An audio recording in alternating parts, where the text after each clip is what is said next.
Okay, it looks to me like to evaluate this indefinite integral, that trig substitution will work because we want to get rid of this square root symbol.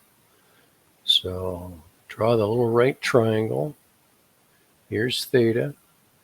The plus sign between these two perfect squares kind of indicates that those are going to be the legs of the right triangle. And we want to use either sine, secant, or tangent.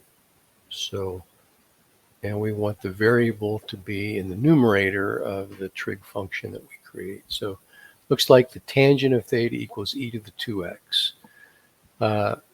Take the natural log of both sides to isolate the x. There's what x equals. And we're doing that so that we can find dx, which is 1/2, 1 over the tangent, times the derivative of the inside chain rule secant squared theta d theta.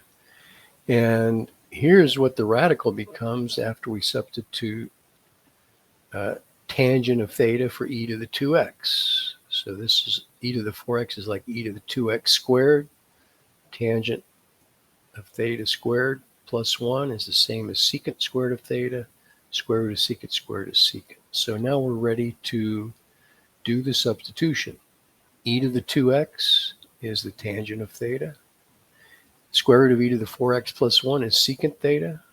And dx is 1/2 times 1 over the tangent of theta times secant squared theta d theta. Conveniently, a lot of stuff cancels out. We can move the 1/2 out front. We just have to find an antiderivative for secant of theta. And that happens to be the natural log of secant of theta plus tangent of theta. Now we can look at our right triangle to replace secant theta and tangent theta. The secant of theta is the reciprocal of cosine. So that's this square root symbol over 1.